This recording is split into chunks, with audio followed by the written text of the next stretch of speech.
Hey, good morning, everyone. So I got this Dodge Dakota here. I'll show you real quick. It's an '07.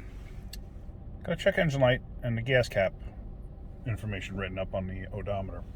So I scanned it for codes, and it had EVAP large leak in the system.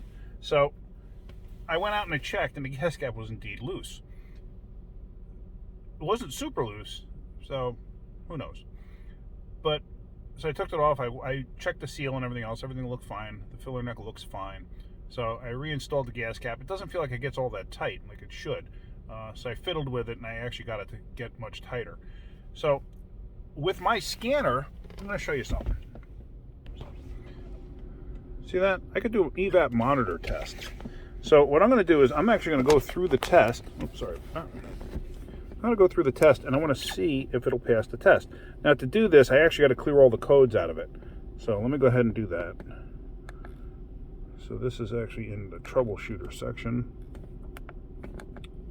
Let's back out. We go to Clear Codes.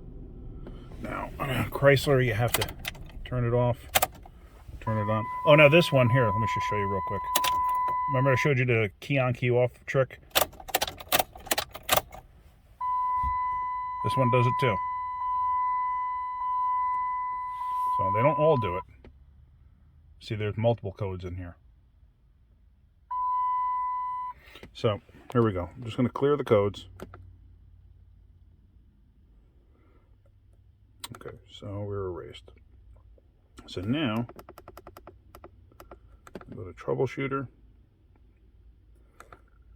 Engine, testing procedures.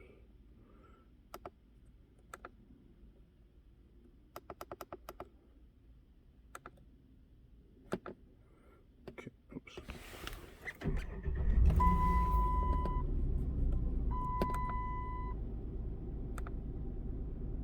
Oops, for some reason it's not letting me run the test. Hang on a second.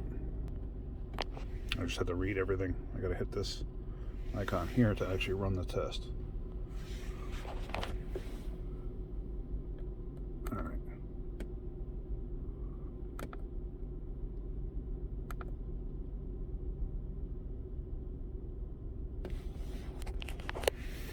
So now I'm going to let this do what it has to do.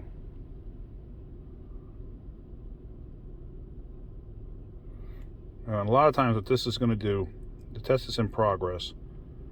So a lot of times what it's going to do, it's going to raise the idle and do a couple weird things. It might misfire a little bit, you know, stuff like that. But that's, see, and actually the gas cap light's back on like right away. So either it just didn't clear out yet, who knows.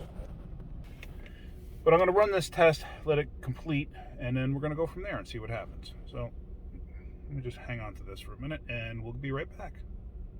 All right, so the test completed, and now let me show you the results. Top line, large leak test in progress, false. Blah, blah, blah, blah, blah. Large leak test complete, true. Large leak test failed, true. Large leak test passed, false. Sorry, see that? So now, gonna have to get on the lift and see what's going on. All right, so I got the Dakota on the lift, and here she is, right here. And let me show you what I found. So I already stuck a light up there because I already found the problem. So a lot of times the ESIM switch goes bad, or they call it a leak detection pump in the aftermarket, which is not actually what it is.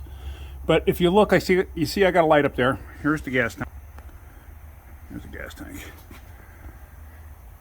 So I did take a quick look. You know, I looked at the fuel filler. Actually, let me turn the light on here. I looked at the fuel filter. Everything looks good. It looks relatively new, actually, but it's just the way it's made. And there's the top of the tank. And I noticed something when I was looking with the mirror. That's why I'm going to go to the other side. But you see, right there,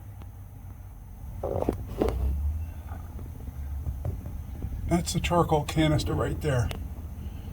And we have lines that run from the fuel fill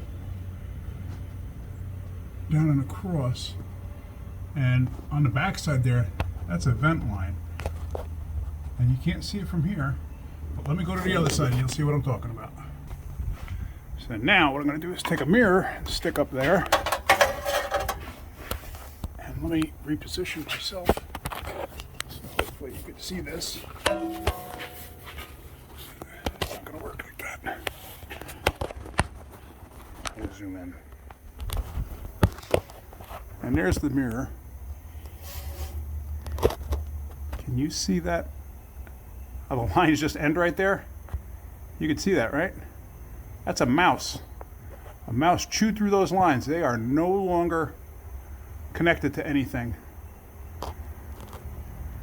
They go, it's hard to see it. I don't know if I can angle this mirror enough for you to see it. But they go all the way over under there, right there. Actually, you can just see it if you look real carefully. So now I'm going to wind up having to drop the tank to actually see what's going on. I don't feel like smashing my head in a differential. So that's going to be the next step. I'm confident that's the problem because I got wide open vapor lines. So I'm going to do that. I'm going to let the tank down. I'm going to probably splice or cut the lines and probably just splice in rubber hose. Again, remember what I said in the past. Make sure you use the correct rubber hose for your application. They do make a kit. Dorman makes a kit so you can actually repair those plastic lines. I don't have the kit. That's on my to-do list. That's my to-get list, rather. And that's going to happen eventually, just not right at the moment. So, but rubber hose will work fine. There's really no pressure to it. So that's about it. That's what I'm going to do. I may actually splurge and get the plastic line repair kit. I don't know yet. I'll see what it looks like when I let it down. It may be so bad by the time I let it down that I have to do something like that. But we'll see. Alright, so if you're getting anything out of my videos, hit the like button. If you could, please subscribe. It'll help me make more videos, better content. Alright, that's it for today. You guys have a great day. Keep wrenching.